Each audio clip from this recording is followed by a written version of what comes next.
എന്റെ അടുക്കലേക്ക് വരാൻ നിങ്ങൾക്ക് ധൈര്യമുണ്ടോ എന്ന് അവരോട് ചോദിക്കുക. അള്ളാഹുവിന്റെ ചോദ്യം ഇറങ്ങി.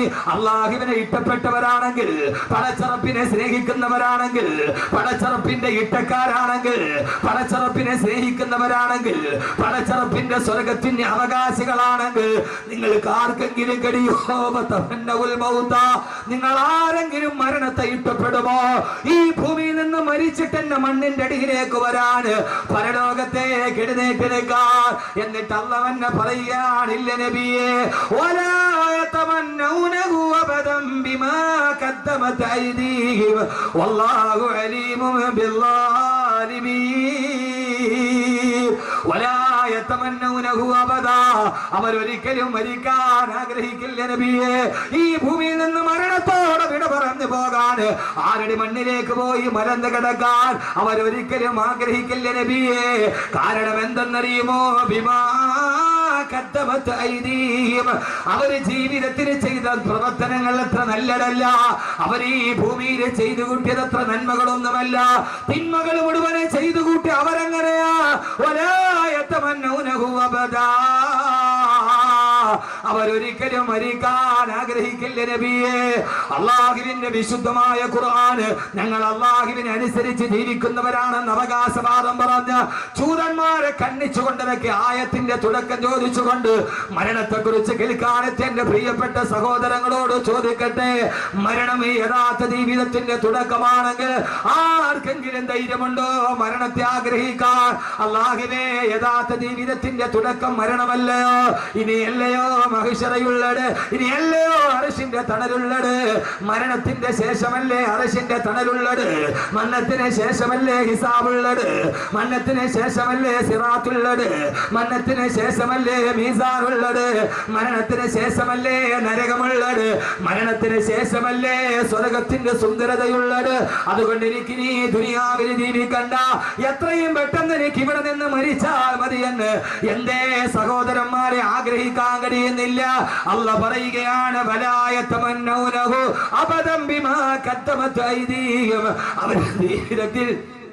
അവര് ചെയ്തു വെച്ച കാര്യങ്ങൾ എത്ര നല്ലതല്ലാത്തത് കൊണ്ട് അവരാരും മരണത്തെ ആഗ്രഹിക്കില്ലെന്ന് അള്ളാഹുവിന്റെ വിശുദ്ധ ഖുർആൻ. അള്ളാഹുവിന്റെ ഖുർആനിൽ അള്ളാഹു പറയുകയാ, നിങ്ങൾ ആരെങ്കിലും അള്ളാഹുവിന്റെ വിനായത്തിന്റെ അടയാളം മരിക്കാൻ ആഗ്രഹിക്കുക എന്നുള്ളത്. വലിയാര ഔലിയാക്കൾക്ക് ഇവിടെ ജീവിക്കണമെന്ന് വലിയ ആഗ്രഹമൊന്നുമില്ല. അതുകൊണ്ട് തന്നെ അവർക്ക് പണത്തിനോട് വലിയ അത്യാർത്തിയൊന്നുമില്ല. അള്ളാഹുവിന്റെ യഥാർത്ഥ വലിയകളാരാ? അവര് പണത്തിനോട് ആർത്തികളുള്ളവർ. അവർ ആയിരത്തോടും ലക്ഷങ്ങളോടും കോടികളോടും ആർത്തിയുള്ളവരല്ല. അവർ അള്ളാഹുവിന് ഇഷ്ടപ്പെട്ടവരാണെങ്കിൽ, ഹബീബായ നബി മുഹമ്മദ് മുസ്തഫ സല്ലല്ലാഹു അലൈഹി വസല്ലമയെ സ്നേഹിക്കുന്നവരാണെങ്കിൽ അവർ ലക്ഷത്തിന്റെയും കോടികളുടെയും കഥ പറയുന്നവരല്ല. അവരെത്രയും പെട്ടെന്ന് ഈ ഭൂമിയിൽ നിന്നും മരിക്കണമെന്ന് ആഗ്രഹിക്കുന്നവരാണ്. യഥാർത്ഥത്തിൽ ജീവിതത്തിൽ ആഗ്രഹിക്കേണ്ടത് മരിക്കാൻ, എത്രയും പെട്ടെന്ന് മരിക്കണം. അല്ലാഹു തൗഫീഖ് തരട്ടെ.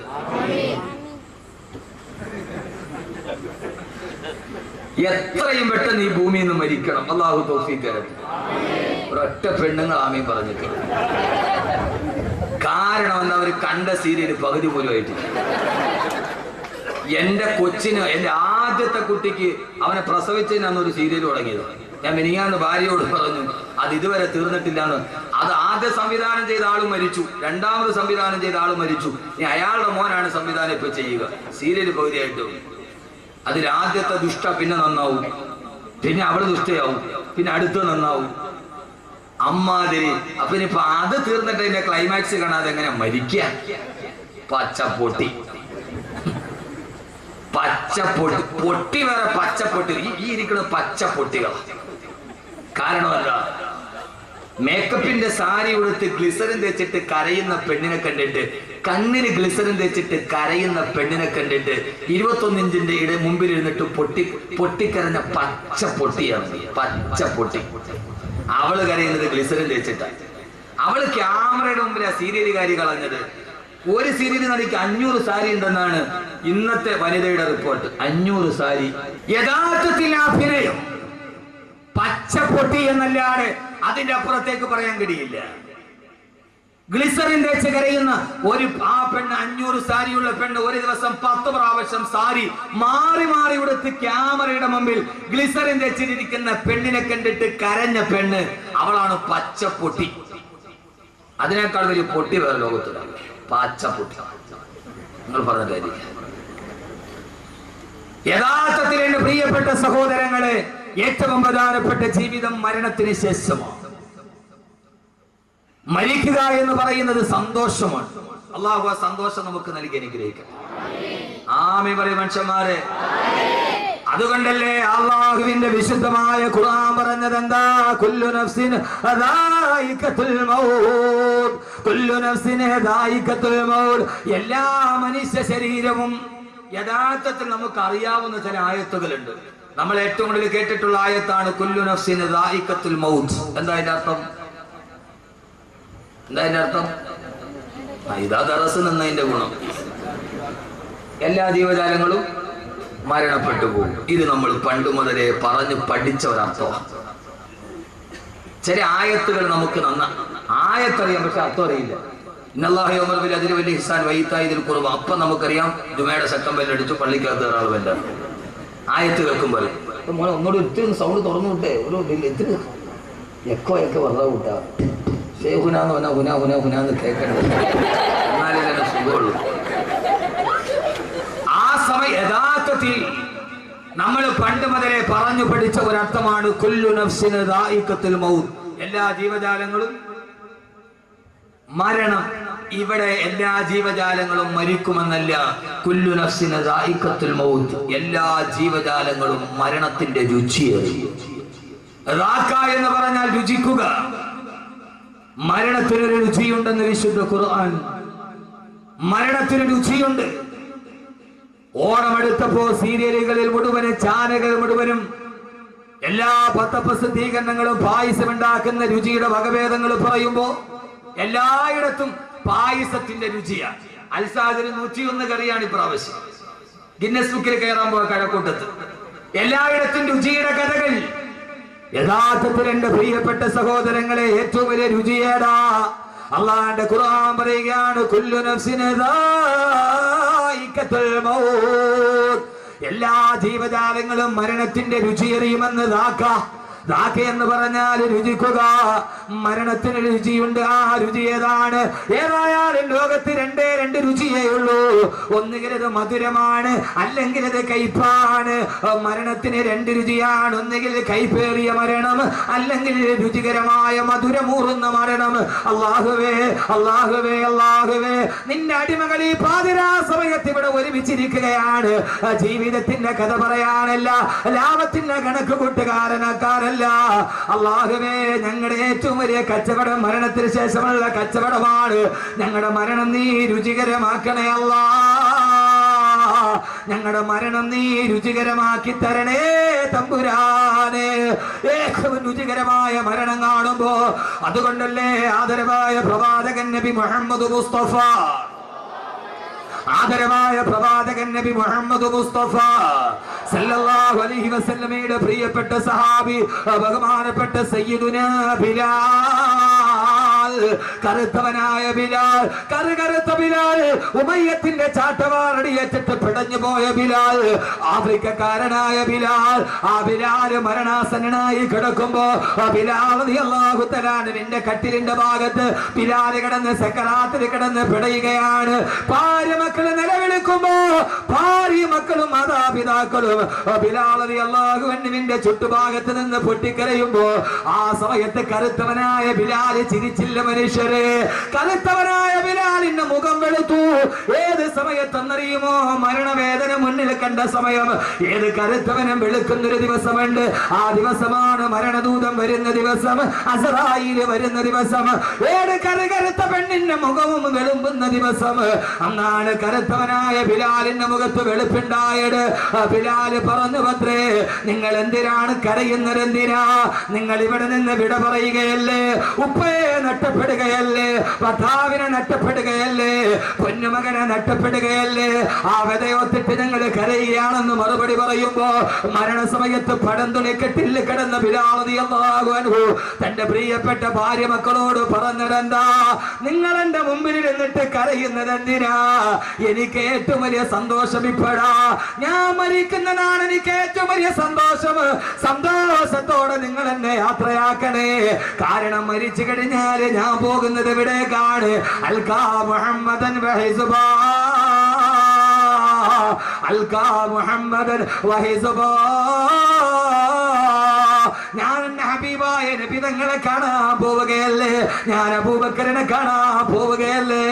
എനിക്ക് മുമ്പേ വിട പറഞ്ഞു പോയ ഉമറിനെ കാണാൻ, എനിക്ക് മുമ്പേ വിട പറഞ്ഞു പോയ ഉമറിനെ കാണാൻ. സഹോദരങ്ങളെ, മരണം ജീവിതത്തിന്റെ തുടക്കമെന്ന ശീർഷകത്തിന്റെ കീഴിൽ ആദ്യം അറിയുക, മരിച്ചു കഴിഞ്ഞാലാണ് പിന്നെ മനക്കോട്ടകൾ തെളിയുക. സ്വപ്നങ്ങൾ പൂവണിയുന്ന ദിവസം മരണശേഷമാണ്. ഇവിടെ സ്വപ്നം കാണാനേ കഴിയൂ. ഇത് സ്വപ്നം വിളയുന്ന മണ്ണല്ല. ഈ ഭൂമി സ്വപ്നം മണയുന്ന തെളിയുന്ന മണ്ണല്ല. ഈ ഭൂമി സ്വപ്നങ്ങൾ തകർന്നു പോകുന്ന മണ്ണാണ്. വമൽ ഹയാത്തു ദുനിയാ ഇല്ലാ മതാഉൽ ഗുറൂർ.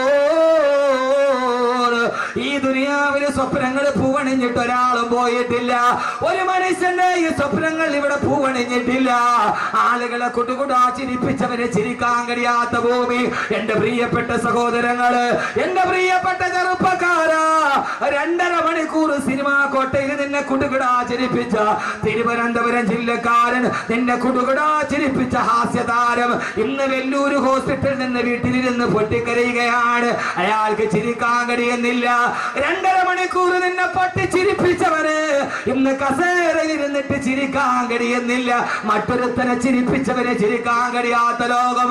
2.5 മണിക്കൂർ നിന്നെ പൊട്ടിച്ചിരിപ്പിച്ച ഇരിങ്ങാലക്കുടക്കാരൻ ഇന്നസെന്റിന് ജീവിതത്തിൽ ചിരിക്കാൻ കഴിഞ്ഞിട്ടില്ല. ആ മഹാനായ നടൻ പോലും, നിങ്ങളുടെ ഭാഷയിൽ ഞാൻ പറഞ്ഞാൽ ആ വലിയ നടൻ പോലും പറഞ്ഞത് എന്തെന്നറിയുമോ? സിനിമയിൽ ഞാൻ 200ഓളം സിനിമയിൽ ഞാൻ അഭിനയിച്ചിട്ടുണ്ട്. ഇങ്ങനെ ഒരു തിരക്കഥ ഒരു നിർമ്മാതാവും ഇതേവരെ എന്നോട് പറഞ്ഞിട്ടില്ല. അദ്ദേഹത്തിന് ക്യാൻസർ വന്നു അത്രേ. രോഗത്തോട് മല്ലടിച്ച് അവസാനം ചെക്കപ്പിന് പോയപ്പോ ഭാര്യ തൊട്ടടുത്തിരിക്കുന്നുണ്ട്. ഡോക്ടർ പറഞ്ഞു, നിങ്ങളുടെ രോഗം പൂർണ്ണമായി ഭേദമായി. തലേ ദിവസം ഭാര്യയ്ക്ക് ഒരു തലവേദന വന്നു. അതിന്റെ റിസൾട്ട് വാങ്ങിക്കാൻ അതേ ഡോക്ടർ തന്നെ പറഞ്ഞു. ഒരേ സമയത്ത് തന്നെ അറ്റൻ ടൈമിന് തന്നെ ഇന്നസെന്റിനോട് പറഞ്ഞു അത്രേ, നിങ്ങളുടെ രോഗം പൂർണ്ണമായി ഭേദമായി. റിസൾട്ട് വാങ്ങിച്ചിട്ട് ഭാര്യയോട് പറഞ്ഞു, ഭാര്യയ്ക്ക് ക്യാൻസർ ആണ്, ഭാര്യയ്ക്ക് ക്യാൻസറിന്റെ തുടക്കമാണ്. ഭർത്താവിന് രോഗശമനം വന്ന ദിവസം തന്നെ ഭാര്യയ്ക്ക് ക്യാൻസർ പിടിപെട്ട ഒരു തിരക്കട ഇന്നേ വരെ അപ്രഭാളികളിൽ ഞാൻ കണ്ടിട്ടില്ല. ഞാൻ എന്റെ ജീവിതത്തിലാണ് ഇത് അനുഭവിച്ചത്. സഹോദരങ്ങളെ, ഇന്ത്യ രാജ്യത്തെ മുഴുവനും അടക്കി ഭരിച്ച ഇന്ത്യൻ നാഷണൽ കോൺഗ്രസിന്റെ പ്രസിഡന്റും പോയി ലണ്ടനിലേക്ക് ചികിത്സയ്ക്ക് വേണ്ടി. ഇന്ത്യ അടക്കി പിടിച്ച പെണ്ണിന്, ഇന്ത്യ അടക്കി പിടിച്ച ഇറ്റലിക്കാരി പെണ്ണിന് ജീവിതത്തിൽ ഇപ്പൊ ചിരിക്കാൻ കഴിയുന്നില്ല. നാടകമേ ഉലകം, നാളെ നടപ്പതേ ആരറിവാൾ. തമിഴന്റെ വാക്കുകളാണ് വലുത്. നാടകമേ ഉലകം, നാളെ നടപ്പതേ ആരറിവാൾ. ഈ ഉലകം നാടകമാണ്. ഇതൊരു നാടകത്തേതിയിലെ തിരക്കഥയാണിത്. നമ്മൾ ഈ നാടകത്തിലെ അഭിനേതാക്കളാണ്. ഇടയ്ക്ക് വില്ലൻ നായകനാവുന്നു, ഇടയ്ക്ക് നായകന് വില്ലനായി മാറുന്നു. സഹോദരങ്ങളെ, ഇത് ദുനിയാവ്, സ്വപ്നം കരിഞ്ഞ ഭൂമിയാണ് ഈ ദുനിയാവ്. ദുനിയാവ് സൂക്ഷിക്കേണ്ടതാണ് നഞ്ച, പരലോക നന്മയ്ക്കുള്ളതായാൽ മുഞ്ച. ഈ ദുനിയാവ് ഇത് വിട പറയുന്ന ലോകം, സ്വപ്നങ്ങൾ കാണാൻ കഴിയാത്ത ലോകം. ഈ മദ്രസയുടെ സെക്രട്ടറിക്ക് ഒരു മകളുണ്ടായിരുന്നു. 8 വയസ്സ് വരെ പൊട്ടിച്ചിരിച്ച പൊന്നുമോൾ, ഉപ്പയുടെ കൈപിടിച്ച് നടന്നു പോയ പൊന്നുമോൾ കഴിഞ്ഞ റമളാനിൽ ജീവിതത്തിലേക്ക് വന്നത് സഹിക്കാൻ പറ്റാത്ത വാർത്ത. ഇക്കഴിഞ്ഞ ദിവസം നടന്നു പോയത് 22 ദിവസം മുമ്പ് ആ മനുഷ്യൻ കയ്യിൽ പിടിച്ച് നടത്തിയ 8 വയസ്സുകാരി മോൾ എവിടേക്കോ പോയി, 6 അടി മണ്ണിലേക്ക്. ഇനി എന്നാണ് ഉപ്പയാ മോളെ കാണുക? 8 വയസ്സ് വരെ കയ്യിൽ താലോലിച്ച് നടന്ന ഉമ്മ തന്നെ മുഖേത് കവിടത്താണോ മുത്തം കൊടുത്തത്? ആ മുത്തം കൊടുത്ത മകളെ ഇനി എന്നാണ് കാണുക? എവിടെയാണ് 6 അടി മണ്ണിലേക്ക് പോവുക? സഹോദരങ്ങളെ, കെട്ടിപ്പൊക്കിയതെല്ലാം തകർന്നു പോകുന്ന ഈ ദുനിയാവിൽ ആ മകൾ ഉപ്പയെ കാത്തിരിക്കുന്നുണ്ട്. എപ്പോഴെന്നറിയുമോ മരണം ജീവിതത്തിന്റെ തുടക്കമാണ്. ആ ഉപ്പയെ കാത്തു മകളിരിക്കുന്നുണ്ട്. എവിടെയെന്നറിയുമോ? നിന്റെ കബറിലേക്ക് കൊണ്ടുപോയി നിന്നെ മയ്യത്തറക്കി വെച്ചിട്ട് അതിന്റെ മുകളിലേക്ക് ഒരു പിടി മണ്ണും വാരിയിട്ടിട്ട് മിൻഹാ ഖലഖനാകും വഫീഹാ നുഈദുകും വമിൻഹാ നുഖ്രിജുകും താറതൻ ഉഖറാ. പെരുങ്കല്ല് മുകളിൽ വെച്ചു മിൻഹാ തൊട്ട് ഓതിയിട്ട് മണ്ണും നെയ്യിട്ട് സ്ഥലവും വീട്ട് അതിന്റെ മുകളിൽ ഒരു പെരുങ്കല്ലും വെച്ചിട്ട് എല്ലാവരും വിട പറഞ്ഞു കഴിയുമ്പോ മണ്ണിട്ട് മൂടിയിട്ട് കബറിന്റെ ഉള്ളിലേക്ക് വെച്ചിട്ട് വിട പറയുമ്പോ ആ സമയത്ത് കബറിലേക്ക് ആദ്യം വരുന്നത് അടക്കി പിരിഞ്ഞിട്ട് പള്ളിക്കാട്ടിൽ നിന്ന് സർവരും പോകുമ്പോ കബറിലേക്ക് ആദ്യം വരുന്നത് മുൻകരൻ നക്കീറുമല്ല, അടുത്തേക്ക് വരുന്നത് മലക്കുകളല്ല. അതിനു മുമ്പ് നിന്റെ ഉപ്പ മരിച്ചു പോയിട്ടുണ്ടെങ്കിൽ, നിന്റെ ഭാര്യ മരിച്ചു പോയിട്ടുണ്ടെങ്കിൽ, നിന്റെ ബന്ധുക്കൾ മരിച്ചു പോയിട്ടുണ്ടെങ്കിൽ, നിന്റെ പൊന്നുമോള് മരിച്ചു പോയിട്ടുണ്ടെങ്കിൽ അവരുടെ ആത്മാവ് കബറിൽ കിടക്കുന്നവനെ കാണാനെത്തുമെന്ന് ഇതേവരെ കള്ളം പറയാത്ത നാവ് കൊണ്ട് റൂഹി ഫിദാ നബി മുഹമ്മദ് മുസ്തഫ. ആ മനുഷ്യൻ മരിച്ചിട്ട് മണ്ണിന്റെ അടിയിലിട്ടിട്ട് പോകുന്ന ദിവസം കാണാൻ വരും ഉപ്പ. ഈ ലോകത്തെ കുറിച്ചാണ് ഞാൻ പറയുക. ഉപ്പ എന്താണ് ഞാൻ വിട പറഞ്ഞതിന് ശേഷം ഭൂമിയിലെ വിശേഷം? ഹബീബായ നബി മുഹമ്മദ് മുസ്തഫ. അറിയാത്തതറിയുക സഹോദരങ്ങള്, ആദ്യം മരണപ്പെട്ടു പോയവന്റെ ആത്മാവുകൾ, അതിനു മുമ്പേ മരിച്ചു പോയവർ കബറിന്റെ ഉള്ളിൽ നേരത്തെ മരിച്ചുപോയ ബന്ധുക്കളുടെ വാപ്പയുടെ ഉമ്മയുടെ റൂഹുകൾ പരസ്പരം അഭിവാദ്യം ചെയ്യുമെന്ന് ഹബീബായ നബി മുഹമ്മദ് മുസ്തഫ. നിങ്ങൾ നോക്ക് മനുഷ്യന്മാരെ, ഞാൻ കടയും കടക്കഥയും പറയാൻ വന്നതല്ല. എനിക്ക് നിങ്ങളോട് പറയണം, എനിക്ക് പറയേണ്ടത് ഈ ഭൂമിയുടെ വിജ്ഞാനമാണ്. ഈ ഭൂമിയുടെ വിജ്ഞാനമല്ല, ആഖിറത്തിന്റെ വിജ്ഞാനമാണ്. ആഖിറത്തിന്റെ വിജ്ഞാനമാണിത്. ഇത് കരിങ്കലിനെ കരയിപ്പിച്ച വിജ്ഞാനമാണ്. അല്ലാഹു ഇത് പഠിക്കാൻ തൗഫീഖ് നൽകട്ടെ. അല്ലാഹു ഇത് പഠിക്കാൻ തൗഫീഖ് നൽകട്ടെ. അത് പഠിപ്പിക്കാനാണ് സംവിധാനമില്ലാത്തത്. ആർക്കറിയാം? മണ്ണിലേക്ക് കൊണ്ടുപോയി വെച്ചാൽ പിന്നെ പ്ലാസ്റ്റിക് ചുരുട്ടിട്ട് വലിച്ചെറിയാനുള്ളതല്ല. നിന്നെ അവിടെ കൊണ്ടുപോയി വെച്ചാൽ നിന്റെ ഉപ്പ മരിച്ചിട്ട് കണിയാപുരം പള്ളിയുടെ ഖബർസ്ഥാനം ഉണ്ടെങ്കിൽ കാണാൻ വരും, മോനെ എനിക്ക് ശേഷം നിന്റെ വാർത്തകൾ എന്തൊക്കെയായിരുന്നു. 6 അടി മണ്ണിന്റെ ഉള്ളിലിരുന്നിട്ട് വാപ്പയോട് മകൻ സംസാരിക്കുന്ന ദിവസം ഖബറിലെ പ്രഥമരാത്രിയാണ്. ഖബറിലെ പ്രഥമരാത്രിയാണ്. അള്ളാഹു നമ്മൾ അവിടെ നന്നാക്കി തരട്ടെ. ഇവിടെ ഈ മൊഞ്ചുണ്ടായിട്ട് കാര്യമില്ല, ഈ തഴമ്പ് ഇവിടെ ഉണ്ടായിട്ട് കാര്യമില്ല. ഈ തഴമ്പ് ആഖിറത്തിലേക്ക് കൊണ്ടുപോകും. അതിന് വിജ്ഞാനം പഠിക്കണം. ഏത് വിജ്ഞാനം? ഏത് വിജ്ഞാനം? കരിങ്കലിനെ കരയിപ്പിച്ച വിജ്ഞാനം പഠിക്കണം. അവിടേക്ക് നമ്മൾ തുടങ്ങുകയാണ്. അള്ളാഹു തൗഫീഖ് നൽകി. ഇവിടെ എഴുന്നേറ്റിനും അക്ഷരയിലൊക്കെ നമുക്ക് പോകണം. ഈ ചുരുങ്ങിയ ദിവസം സമയം കൊണ്ട് അള്ളാഹു പറയുന്നത് മുഴുവനും ജീവിതത്തിൽ പകർത്താൻ അള്ളാഹു തൗഫീഖ് നൽകി. അല്ലാതെ എന്തെങ്കിലും പറഞ്ഞിട്ട് പോകാൻ ഞാൻ വന്നതല്ല. പഠിക്കണം. ഇന്ന് നമ്മുടെ ലക്ഷ്യം തെറ്റിപ്പോയി. ദറസിന്റെ പടിവാതിലുകൾ അടയ്ക്കപ്പെട്ടു. എന്തുകൊണ്ടെന്ന് ചോദിച്ചാൽ യൂറോപ്പിനെ നമ്മൾ സ്വീകരിച്ചു. നമ്മളെ വിട്ടു. യൂറോപ്പ് മതി, പടിഞ്ഞാറ് മതി എന്നൊരു ചിന്ത നമുക്കുണ്ട്. മക്കളെ UK വിട്ട് പഠിപ്പിച്ചാൽ അവൻ ഏറ്റവും നല്ലവനാണ്, അവൻ ആഖിറത്തിൽ പ്രയോജനപ്പെട്ടു എന്ന് നമ്മൾ കരുതി. നിങ്ങൾ ഈ കണിയാപുരം മുതൽ കഴക്കൂട്ടം വരെ ഏത് സ്ഥലത്തും നിങ്ങളൊരു 2 പരസ്യമാണ് ഏറ്റവും കൂടുതൽ. 2 പരസ്യം. കണിയാപുരത്ത് നിങ്ങൾ പോയാൽ അവിടെ കാണുന്ന ഏറ്റവും വലിയ പരസ്യം ഏതാ? മലേഷ്യൻ ഗോൾഡ് സൂക്കിന്റെ എന്റെ വലിയ ഹബീബാണ് അദ്ദേഹം. അദ്ദേഹത്തിന് അനുജന്റെ മോളെ വിവാഹം കഴിച്ചിരിക്കുന്ന എന്റെ ഏറ്റവും അടുത്ത സുഹൃത്താണ്. അള്ളാഹു നല്ല ബർക്കത്ത് കൊടുക്കട്ടെ. മലേഷ്യൻ ഗോൾഡ് സൂക്കിന്റെ പരസ്യം നമ്മൾ കാണും. പക്ഷെ അതിനേക്കാൾ കൂടുതൽ കണിയാപുരം മുതൽ കഴക്കൂട്ടം വരെ പോയാൽ അല്ലെങ്കിൽ തിരുവനന്തപുരം വരെ പോയാൽ ഏത് ഇലക്ട്രിക് പോസ്റ്റിലും 2 പരസ്യമാണ് കൂടുതൽ. ഒന്ന്, UK പഠിക്കാൻ അവസരം. മക്കളെ നമ്മൾ UK വിട്ടു. ഒന്നേതാ? UK പഠിക്കാൻ അവസരം. രണ്ടാമത്തെ ഏറ്റവും കൂടുതൽ പരസ്യമുള്ളത് മൂലക്കുരു ഓപ്പറേഷൻ ഇല്ലാതെ സുഖപ്പെടുത്തും. ഈ 2 പരസ്യമാണ്. അല്ലേ? ആണോ? അല്ലേ? നിങ്ങളെല്ലാന്ന് പറയും. ഞാൻ കാണിച്ചു തരാം. കാരണം ഇത് 2 ഒരുപോലെ. അവിടെ പോയി പഠിച്ച പിന്നെ ഇത് വന്നേ പറ്റും. ഈ രണ്ട് പരസ്യമാണ് കേരളത്തിൽ ഏറ്റവും കൂടുതൽ ഇപ്പോൾ. ഒന്ന് UK പഠിക്കാൻ അവസരം, രണ്ട് മൂലക്കുരു ഓപ്പറേഷന്റെ അസുഖം. നമ്മുടെ മക്കൾ UK പോയാലെന്ന് കരുതി എന്തുകൊണ്ട് നാളെ ഖബറിൽ നിന്റെ മക്കളുമായി നിനക്ക് സല്ലപിക്കാൻ കഴിയണമെങ്കിൽ ആ ഭാഗത്തേക്ക് നിന്റെ മക്കളെ പഠിപ്പിക്കാൻ നിനക്ക് കഴിയേണ്ടതുണ്ട്. അള്ളാഹുവിനാക്കി തരുമാറാകട്ടെ, അള്ളാഹുവിനാക്കി തരുമാറാകട്ടെ, അള്ളാഹുവിനാക്കി തരുമാറാകട്ടെ. നമ്മൾ മക്കളെ UK വിട്ട് പഠിപ്പിക്കുക. അവര് വന്ന് പൈസ 1 ലക്ഷം രൂപ ശമ്പളം കിട്ടിയാൽ പിന്നെ പാന്റിന്റെ പോക്കറ്റിൽ കയ്യും തിരുമി നമ്മളിങ്ങനെ അങ്ങോട്ട് അടക്കുക. മാനം നോക്കി പാന്റിന്റെ പോക്കറ്റിന്റെ ഉള്ളില് കൈകുത്തി. എടാ പച്ചപ്പൊട്ട, ഈ പാന്റിന്റെ പോക്കറ്റിൽ നീ കൈയിടുന്നെന്തിന്? ഈ പാന്റിന്റെ പോക്കറ്റ് അത് യൂറോപ്പിന്റെ സംസ്കാരമാണ്, അത് ബ്രിട്ടനിലാണ്. അവിടെ തണുപ്പ് കൂടുതലാണ്, അതുകൊണ്ട് ആളുകൾ തണുക്കാതിരിക്കാൻ കൈ പാന്റിന്റെ പോക്കറ്റ് ഇടും. നമ്മളതും ഫാഷൻ. നമുക്ക് ജോലി എന്താ? നമ്മളൊന്നും ചെയ്യില്ല. നമ്മൾ പാന്റിന്റെ ഉള്ളിൽ പോക്കറ്റ് കൈമ്മ ഇട്ടിട്ട് നമ്മൾ ഇങ്ങനെ വന്ന എവിടെയും വന്നത് പള്ളിയുടെ മുമ്പിലോ ഈ കൊള്ള എന്തുണ്ടേ? നമ്മൾ പാന്റിന്റെ പോക്കറ്റിൽ കൈയിട്ടിട്ട് നമ്മൾ ഈ ദുനിയാവിന്റെ അറ്റത്ത് പിടിച്ചിട്ട് ഈ വാഫിയും ഈ കോഴ്സ് എന്തുണ്ടേ? നമ്മുടെ കുട്ടികളെ UK വിട്ട് പഠിപ്പിക്കുക. ഈ പാന്റിന്റെ പോക്കറ്റ് കൈയിടല് തന്നെ യൂറോപ്പ് പഠിപ്പിച്ച അത് യൂറോപ്പിന്, അത് അവര് തണുപ്പുള്ളത് കൊണ്ട് പോക്കറ്റ് കൈയിട്ടതാണ്. യഥാർത്ഥത്തിൽ നമ്മൾ എന്ത് ചെയ്തു? യൂറോപ്പിനെ കടമെടുത്തു. പടിഞ്ഞാറ് മതി എന്ന് കരുതി അവിടെ നിന്ന് മാറ്റിയിട്ട് കരിങ്കല്ലിനെ കരയിപ്പിക്കുന്ന വിജ്ഞാനം പഠിപ്പിക്കാൻ എന്ന് നമുക്ക് കഴിയുന്നുവോ? അന്നല്ലാതെ മരണം ജീവിതത്തിന്റെ തുടക്കമാവില്ല.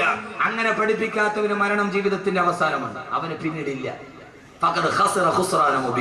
അള്ളാഹു നമ്മൾ അതിൽ നിന്ന് കാത്തുരക്ഷിക്കട്ടെ, അള്ളാഹു നമ്മൾ അതിൽ നിന്ന് കാത്തുരക്ഷിക്കട്ടെ, അള്ളാഹു നമ്മൾ അതിൽ നിന്ന് കാത്തുരക്ഷിക്കട്ടെ. നമ്മൾ എന്ത് ചെയ്യണം?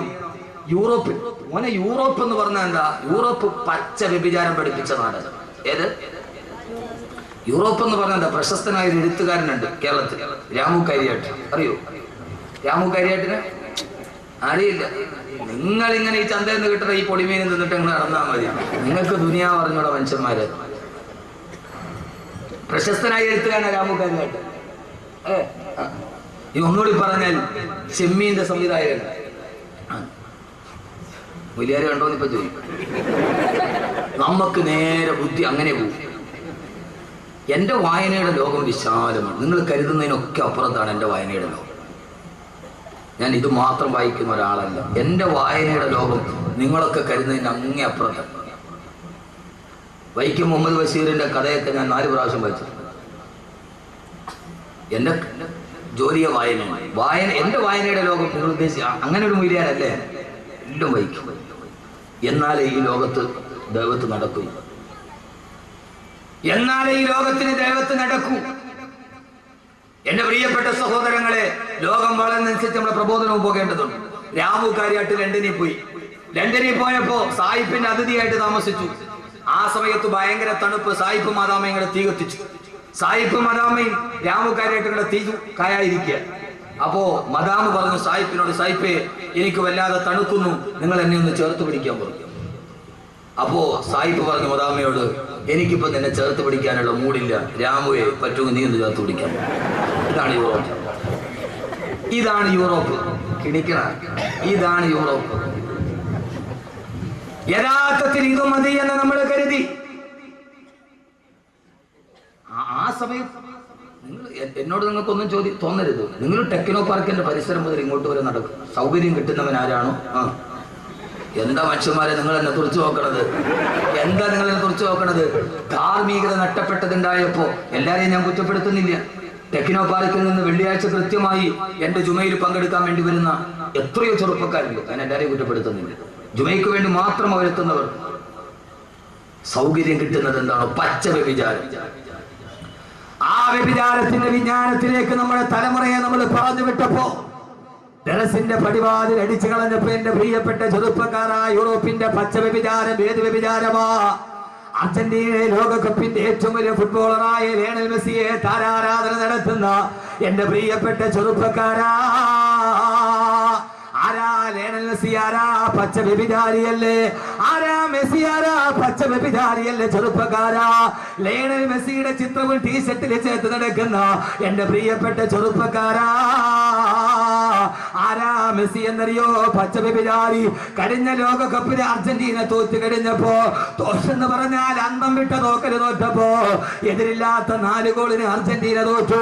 പിറ്റേ ദിവസം രാവിലെ തന്റെ കാമുകിയുടെ കൈ പിടിച്ചിട്ട് ഹവായ് ദ്വീപിലേക്ക് മെസ്സി ആഘോഷിക്കാൻ പോവുകയാ.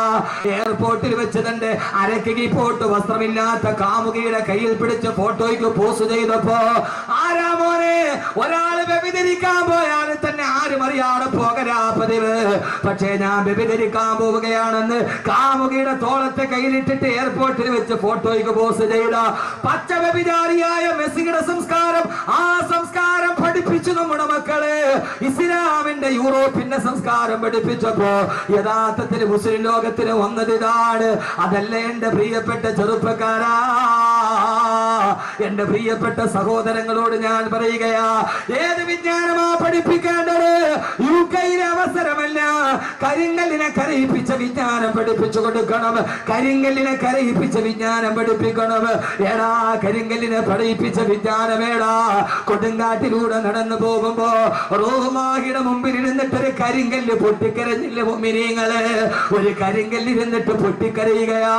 ഈസാ നബി അലൈഹിസ്സലാത്തു വസ്സലാം ചോദിച്ചു, കരിങ്കല്ലേ എന്തിനാണ് കരയുന്നതെന്ന് ചോദിച്ചപ്പോ ആ സമയത്താണ് കണ്ണുനീരിട്ട് വീണ കരിങ്കല്ല് പറഞ്ഞത്, പ്രിയപ്പെട്ട ചെറുപ്പക്കാരെ അറിയുക, ഇത് നിരർത്ഥക വാടത്തിന്റെ വാടമല്ല.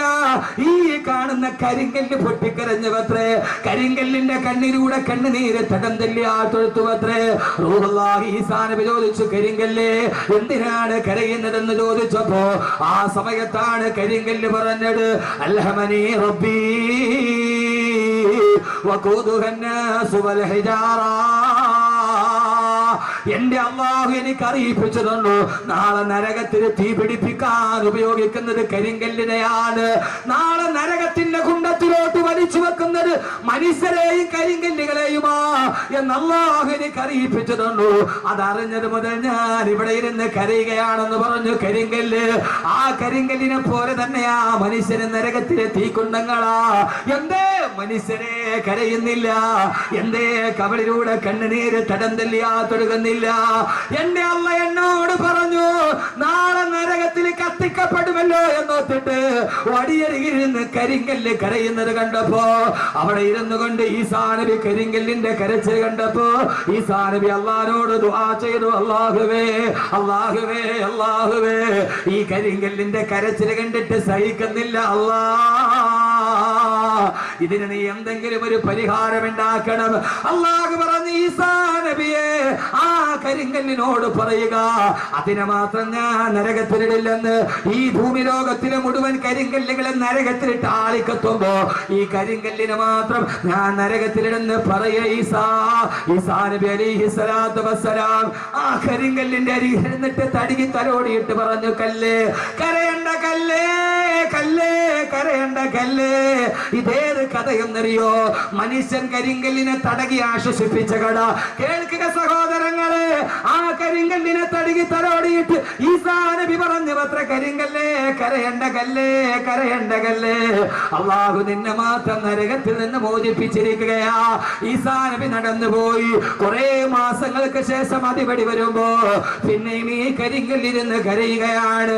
ഈസാ നബി ചോദിച്ചു, അത്ര കരിങ്കല്ലേ എന്തിനാണ് ഇനിയും കരയുന്നതെന്ന് ചോദിച്ചപ്പോ കരിങ്കല്ല് പറഞ്ഞ മറുപടി, ഈസാ നബിയെ ആദ്യം ഞാൻ കരഞ്ഞത് ഖൗഫൻ ലിറബ്ബി, എന്റെ അല്ലാഹുവിന്റെ നരകത്തെ കുറിച്ചുള്ള പേടി കൊണ്ടാ. രണ്ടാമത് ഞാൻ കരഞ്ഞത് ശുക്രൻ ലിറബ്ബി, എന്റെ അല്ലാഹുവിനോടുള്ള നന്ദി രേഖപ്പെടുത്താനാ. എല്ലാ കല്ലുകളും നരകത്തിലോട്ട് വലിച്ചെറിയുമ്പോ എന്നെ മാത്രം നരകത്തിൽ നിന്ന് മോചനം നടത്തിയ എന്റെ റബ്ബിനോടുള്ള നന്ദി കാരണത്താലാണെന്ന് കരിങ്കല്ല് പോലും കരഞ്ഞു പോയെങ്കിൽ ഈ കരിങ്കല്ലിനെ കരയിപ്പിക്കുന്ന വിജ്ഞാനം പഠിക്കണം. ഈ കരിങ്കല്ലിനെ കരയിപ്പിക്കുന്ന വിജ്ഞാനം പഠിക്കണം.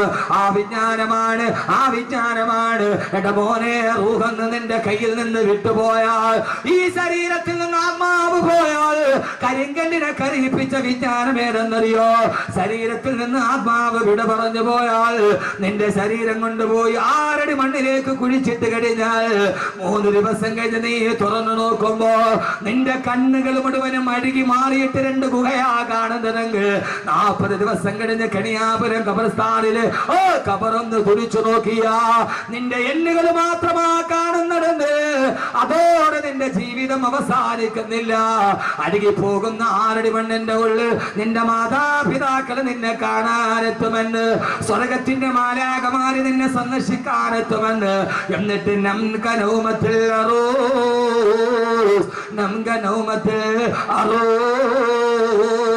പുതുമണവാളൻ ഉറങ്ങുന്നത് പോലെ ഉറങ്ങിക്കൊള്ളുക എന്ന് സ്വർഗമാലാകമാര് നിന്നോട് പറയുന്ന അല്ലാഹുവിന്റെ മലക്കുകളുടെ വചനം കേട്ട് 6 അടി മണ്ണിൽ നിനക്ക് മരന്ന് കിടക്കാൻ കഴിയുമെന്ന്. അത് പഠിക്കാൻ കഴിയുന്ന വിജ്ഞാനം പഠിക്കണം.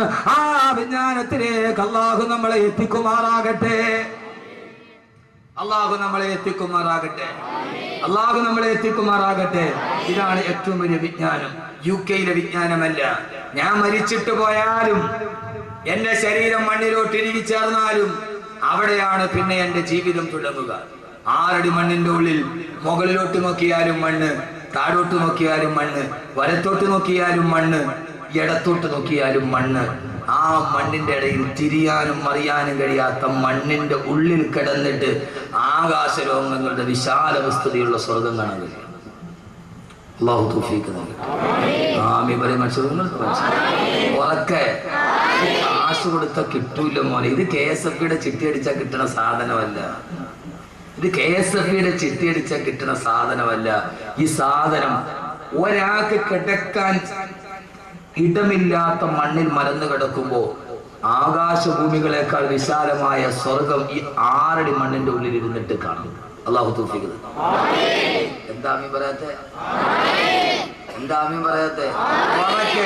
അങ്ങനെ കാണാൻ കഴിയണം. എല്ലാവരും കൊണ്ടുപോയി മണ്ണിട്ട് മൂടി. ഇനിയാണ് ജീവിതം തുടങ്ങുന്നത്.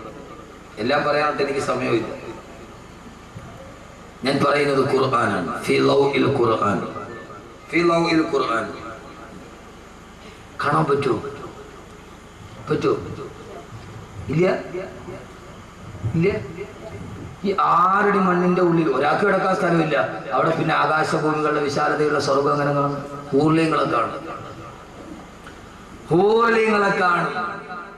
النار يعرضون عليها غدوا وعشيا ويوم تقوم الساعة أدخلوا آل فرعون أشد العذاب. അല്ലാഹു പറയുകയാണ്, ഖബറിന്റെ ഉള്ളിലേക്ക് അടക്കപ്പെട്ട് കഴിഞ്ഞാൽ ഇത് അഹ്മദ് കബീറിന്റെ വീരവാദമല്ല, അവന്റെ പ്രസംഗത്തിന്റെ കൊടുപ്പ് കൂട്ടാനല്ല. അന്നാറു യുറദൂന അലൈഹാ ഗുദുവൻ വഅശിയാ. ഒരാള് ഖബറിന്റെ ഉള്ളിൽ അടക്കപ്പെട്ടാൽ രാവിലെയും വൈകുന്നേരവും അവൻ സ്വർഗാവകാശിയാണെങ്കിൽ പ്രഭാതത്തിലും പ്രദോഷത്തിലും രാവിലെയും വൈകുന്നേരവും അള്ളാന്റെ മലക്കുകൾ അവനെ സ്വർഗം കാണിച്ചു കൊടുക്കും. അവൻ നരകാവകാശിയാണെങ്കിൽ അള്ളാന്റെ മലക്കുകൾ അവനെ നരകം കാണിച്ചിട്ട് പറയും, എടീ നീ പോകേണ്ട നരകമാണിത്. ഖബറിൽ കിടക്കടാ, ഖബറിൽ കിടക്കടാ, ഖബറിൽ കിടക്കടാ, ഇനി നീ പോകാറുള്ള നരകം ഇതാണെന്ന്. ഖബറിൽ കിടക്കുമ്പോ രാവിലെയും വൈകുന്നേരവും സ്വർഗവും നരകവും ആ ഖബറിന്റെ ഉള്ളിൽ കാണിക്കപ്പെടുമെന്ന് അല്ലാഹുവിന്റെ വിശുദ്ധ ഖുർആൻ. അന്നാറു യുറദൂന അലൈഹാ ഗുദുവൻ വഅശിയ. അവൻ സ്വർഗാവകാശിയാണെങ്കിൽ രാവിലെ മലക്കുകൾ ഖബറിന്റെ ഉള്ളിൽ നടക്കുന്നത് എന്താ?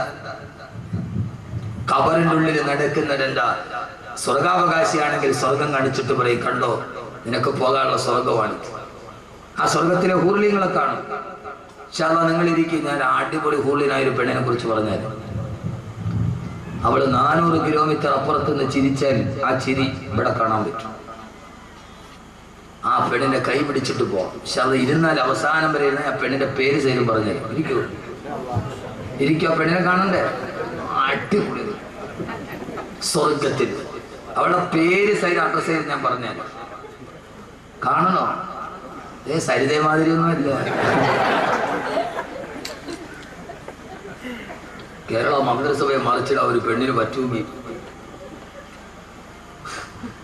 അതൊന്നും അല്ല. ഇത് 400 മൈല്. 400 മൈൽ എന്ന് പറഞ്ഞാൽ എത്ര കിലോമീറ്റർ വരും? 400 1 മൈൽ എത്ര കിലോമീറ്ററാ? ഇതെന്ത് മനുഷ്യന്മാരാ. ഇനിയിപ്പോ അത് ഞാൻ പഠിപ്പിച്ചത്. 1.5 വരില്ല, 1.6 കിലോമീറ്റർ, 1.6 കിലോമീറ്റർ, 1.5. അപ്പൊ ഏതാണ്ട് 400 മൈൽ അപ്പുറം എന്ന് പറഞ്ഞാൽ ഏതാണ്ട് 500-550 കിലോമീറ്റർ.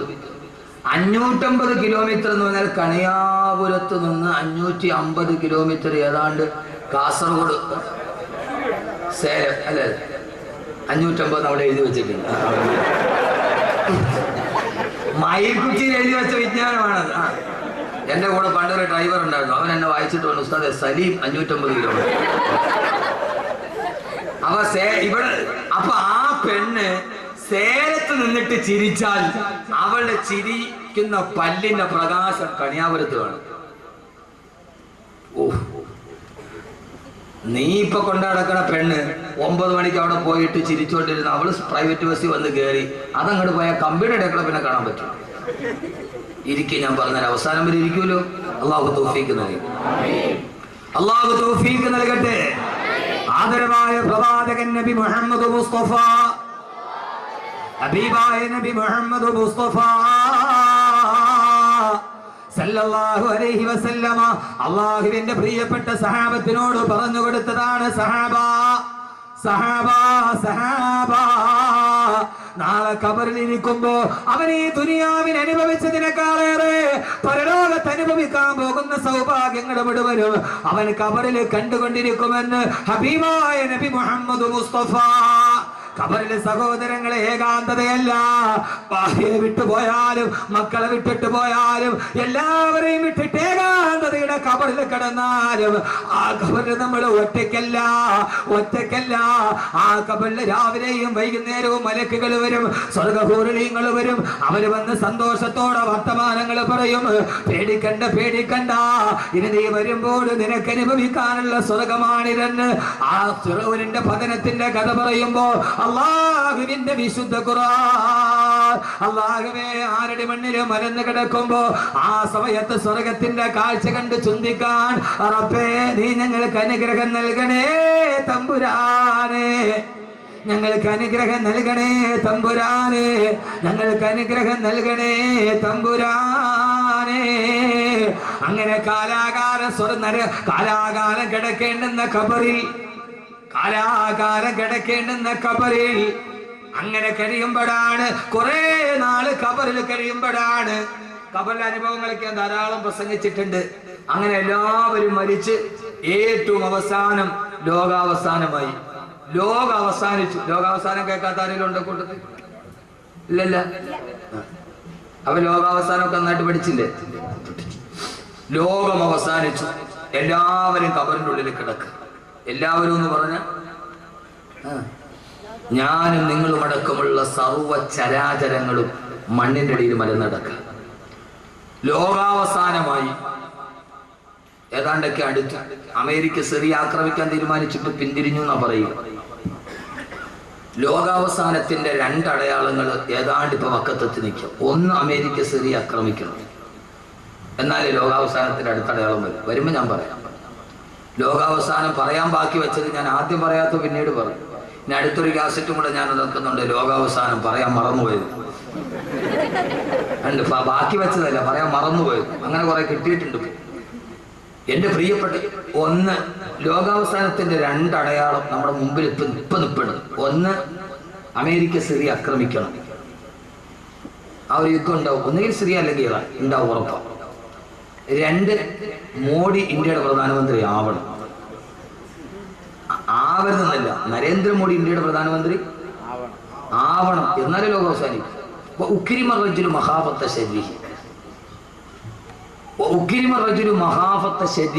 ഒരാളെ, ഒരു നേതാവിനെ ഭയന്നിട്ട് അയാളെ ബഹുമാനിക്കാൻ നമ്മൾ നിർബന്ധിതരാവുക, അത് ലോകാവസാനത്തിന്റെ അടയാളമാണെന്ന് നബി മുഹമ്മദ് മുസ്തഫ. മോഡി ഇന്ത്യയുടെ പ്രധാനമന്ത്രി ആയി എന്ന് കരുതുക. അയാൾ നമ്മുടെ നാട്ടിൽ വന്നാൽ പ്രോട്ടോകോൾ അനുസരിച്ചിട്ട് ഇന്ത്യൻ പ്രൈം മിനിസ്റ്റർ എന്ന രീതിയിൽ അയാൾ ബഹുമാനിക്കാൻ നമ്മൾ ബാധ്യസ്ഥരാണ്, നിർബന്ധിതരാണ്. ലോകം കണ്ട, ഹിറ്റ്ലർ കഴിഞ്ഞാൽ ലോകം കണ്ട ഏറ്റവും വലിയ ക്രൂരനായ മനുഷ്യൻ നരേന്ദ്രമോദി. ഹിറ്റ്ലറിനേക്കാൾ ഹിറ്റ്ലറുടെ പ്രേതം ഇന്ത്യയിൽ വന്നതാണ് മോദി. ഹിറ്റ്ലറുടെ പ്രേതം ഇന്ത്യയിൽ വന്നതാണ് മോദി. ആ പ്രേതം കയറി കൂടിയ ശരീരമാണ് മോദിയുടെ ശരീരം. അയാൾ പ്രധാനമന്ത്രി ആയാലും ലോകാവസാനത്തിന്റെ അടയാളം അവിടെ നിങ്ങൾ പേടിക്കണ്ട, നമ്മൾ പറഞ്ഞിടത്തേക്ക് കാര്യങ്ങൾ വരിക. നമ്മൾ പറഞ്ഞിടത്തേക്ക് മോഡി പ്രധാനമന്ത്രിയായി നോറ്റ് ഇന്ത്യയിൽ മുസ്ലിമീങ്ങൾ ആരും കുറഞ്ഞു പോകില്ല. ഫിർഔനിന്റെ കൊട്ടാരത്തിൽ ജനിച്ചവനാണ് മൂസ, ആ മൂസയുടെ അനുയായികളാണ്. ഫിർഔന്റെ ജനിച്ച ഉടനെ തല കൊയ്യാൻ പോയവന്റെ കൊട്ടാരത്തിൽ ജനിച്ച കരീമുല്ലാഹി മൂസാ നബിയുടെ ദീനാണ് നമ്മുടെ ദീൻ. അപ്പൊ അതുകൊണ്ട് അക്കാര്യത്തിലൊന്നും ആരും പേടിക്കേണ്ട ഒരു കാര്യമില്ല. ലോകാവസാനം ഏതായാലും ഉറപ്പാ. ഒരേടെ ഇറങ്ങണം, ഞാൻ പറഞ്ഞുതരാം. പറഞ്ഞോ അത് പറയാൻ മറന്നുപോയാലും പറയണം, ഒന്നുകൂടി പറയണോ? അമേരിക്കയുടെ സർവ്വ സേനാ ക്യാമ്പുകളും സൈനിക ക്യാമ്പുകളും ടൈഗ്രീസിന്റെയും യൂഫ്രട്ടീസിന്റെയും തീരത്ത്. ഞാനത് അവനെ വെറുതെ പറഞ്ഞിട്ട് പോകാൻ വന്നതല്ല, വെറുതെ ചിരിച്ചു കളിച്ച് പോകാനാണെങ്കിലും ഓക്കെ. പക്ഷേ 2 മണിക്കൂർ കൊണ്ടൊരു മാറ്റം ഉണ്ടാവും. അമേരിക്കയുടെയും സഖ്യകക്ഷികളുടെയും സർവ്വ സൈനിക ക്യാമ്പുകളും യൂഫ്രട്ടീസ് നദിയുടെയും ടൈഗ്രീസ് നദിയുടെയും തീരത്താണ്. പെണ്ണാങ്കോല മനസ്സിലാവുന്നുണ്ടോ? എന്ത് യൂഫ്രട്ടീസ്?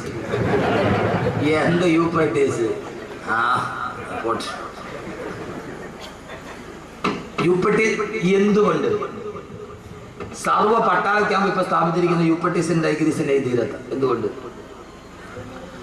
ആദരവായ പ്രവാചകൻ നബി മുഹമ്മദ് മുസ്തഫ സല്ലല്ലാഹു അലൈഹി വസല്ലം പറഞ്ഞു, ലോകാവസാനം അടുത്തു കഴിയുമ്പോ ടൈഗ്രീസിന്റെയും യൂഫ്രട്ടീസിന്റെയും തീരങ്ങളിൽ ജിബാലും മിനർ റഹബി, സ്വർണ്ണത്തിന്റെ മലകൾ ഉയർന്നു വരുമെന്ന് നബി മുഹമ്മദ് മുസ്തഫ. ലോകാവസാനം അടുത്തു കഴിയുമ്പോ ടൈഗ്രീസിന്റെയും യൂഫ്രട്ടീസിന്റെയും തീരത്ത് ജിബാലും മിനർ റഹബി, സ്വർണ്ണത്തിന്റെ മലകൾ ഉയർന്നു വരുമെന്ന് നബി മുഹമ്മദ് മുസ്തഫ. ഈ സ്വർണ്ണമലയാണ് അമേരിക്കയുടെ ലക്ഷ്യം. മനസ്സിലായോ? സ്വർണ്ണമലയാണ് അമേരിക്ക